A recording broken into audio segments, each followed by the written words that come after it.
The European Union has handed down its harshest measures yet to punish Russia for its aggression in Ukraine. After weeks of wrangling, the 27 member states meeting in Brussels have agreed to ban most seaborne imports of Russian oil by the end of the year. Hungary opposed a total embargo because it relies heavily on Russian supplies. Some EU leaders said it was the best deal that could be achieved. Viktor Orbán is celebrating his 59th birthday at the EU summit here in Brussels. The Hungarian Prime Minister, however, already got his presence in the wee hours when EU leaders agreed on an embargo on Russian oil, but with exemptions for Hungary and others.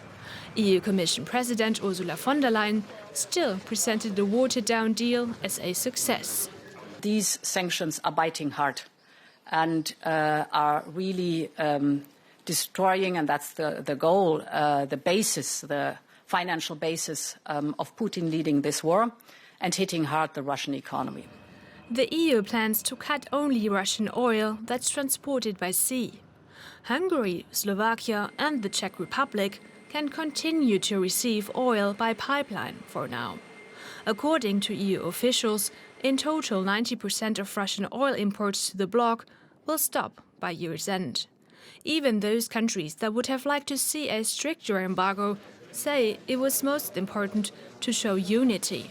I was positively surprised because when we went into the room, the signs were not that great, but everybody was very constructive. Those who expect the EU to cut off Russian gas as a next step are likely to be disappointed, though. It is a lot easier to compensate for Russian oil. We managed to solve technical problems with Viktor Orbán. Gas is a different story. That's why a gas embargo won't be part of the next sanctions package. Soaring energy prices all over the bloc were also addressed, as well as global food shortages due to the war in Ukraine. The responsibility for all dangers that we are facing lies clearly with Russia and its president. That's why it's so important that we reinforce our efforts to make sure cereal can be exported from Ukraine. EU leaders will gather again in June. On this occasion, Ukraine's wish to join the European Union is likely to top the agenda. DW's Brussels correspondent Max Sander joins me now. Max, it was a long time coming and it's only a partial ban. So is this a success for the EU? So the EU Commission President von der Leyen, who we just heard speaking, and the EU Council President Charles Michel, after the end of day 2 of the summit here, called this a success. And indeed, it was a long process. It took almost a month since this was initially brought up by the EU Commission, this oil embargo on Russia. And it was a hard decision that is likely to also impact the EU economies, to hurt them as well. And we have already seen global market prices for oil going up. But that being said, and despite Hungary not having played along, despite Hungary having an exception here in this embargo, we're looking at a potential reduction of 90% of oil that will be imported from Russia to the EU. And this is going to have an impact on the Russian economy nevertheless. This is a big chunk of the Russian budget. Oil means diesel, it means petrol, it means other types of products, and it's going to have an impact, a severe impact on all these parts of the economy and the large industry in Russia. Ursula von der Leyen hinted she wants more, Max, but is there anything more we can reasonably expect the EU to do at this point beyond this in terms of imposing energy sanctions on Russia? Well, gas would be the consequence. This will be the next escalation of measures against Russia at the moment. But as we know, this is a very complicated subject. A lot of countries in the EU are very dependent on Russian gas. Germany, one of the most dependent on it. Large parts of the industry, the chemical industry, for example, to rely on Russian gas. Jobs and livelihoods are connected to it. So phasing it out is going to be very difficult for many countries in the EU.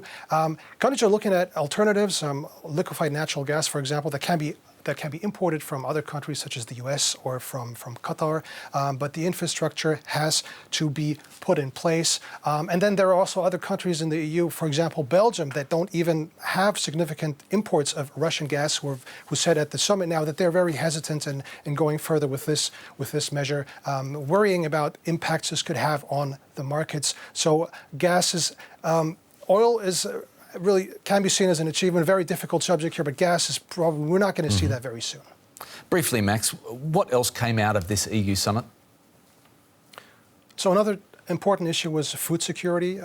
Ukraine is the breadbasket of the world, and Russia is essentially blocking exports of grain from Ukraine to other parts, some of the poorest countries in Africa and in the Middle East. And the EU is now trying to facilitate with so-called green lanes the export that cannot take place from ports like Odessa right now because the Russian Navy is blocking it, to other countries in the EU to keep the supply chains going from the respective ports in EU countries. So this is also another issue that was discussed at this EU Leaders Summit.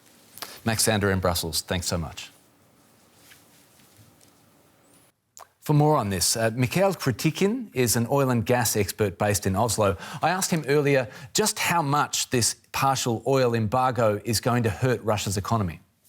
The impact is going to be tremendous because we witness oil production sites in Siberia slowing down, and the refineries in Russia, which produce a lot of refined products, which is exported to Europe, they also will have to cut down their production to decrease, or some of them will close down totally.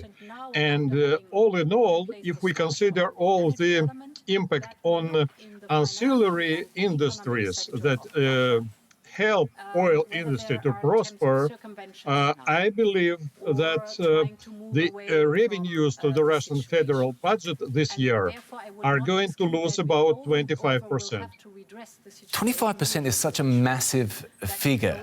The EU has been discussing an oil embargo for weeks, and the deadline for this to come into effect is the end of the year. Has Russia got time to work around this, to eat into that 25% hit? I believe that the efforts were quite sincere, according to the declarations of the Russian government officials and the president himself.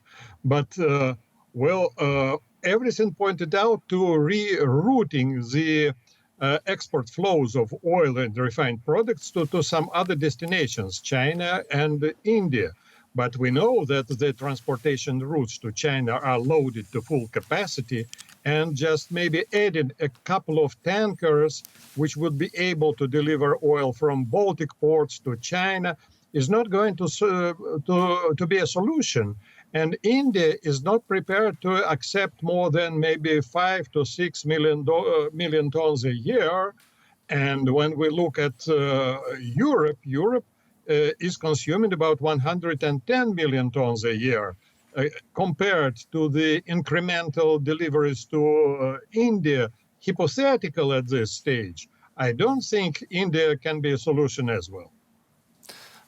So you're saying, in essence, that these other countries, they cannot eat or they cannot take any of this surplus product. It's worth backing over. You think there's nothing or not much Russia can do to mitigate against this ban. They are going to lose and lose big. Yes, I think it is pretty obvious that Russia is going to lose about 20 to 30% of its oil production this year. And next year, if the situation persists, the decrease will be about 50% of Russian oil production. The country is not going to be recognized as the major energy power in the world. The flow-on effect to this, to the average Russian, Mikhail, what impact will these sanctions have then on the ordinary Russian people? I think first there will be quite a great wave of people coming from oil-rich areas to central Russian cities as unemployed labor force, and it will have a very great impact. Then I do not think that the Russian government is going to decrease the price of gasoline and diesel oil at petrol stations, because the government will need additional income from retail sales to compensate partially for the loss of revenues from exports. And so I do not believe that there will be any improvement for Russian citizens in terms of the energy sector. A significant day. Oil and gas expert Mikhail Kritikin in Oslo. Many thanks for your time.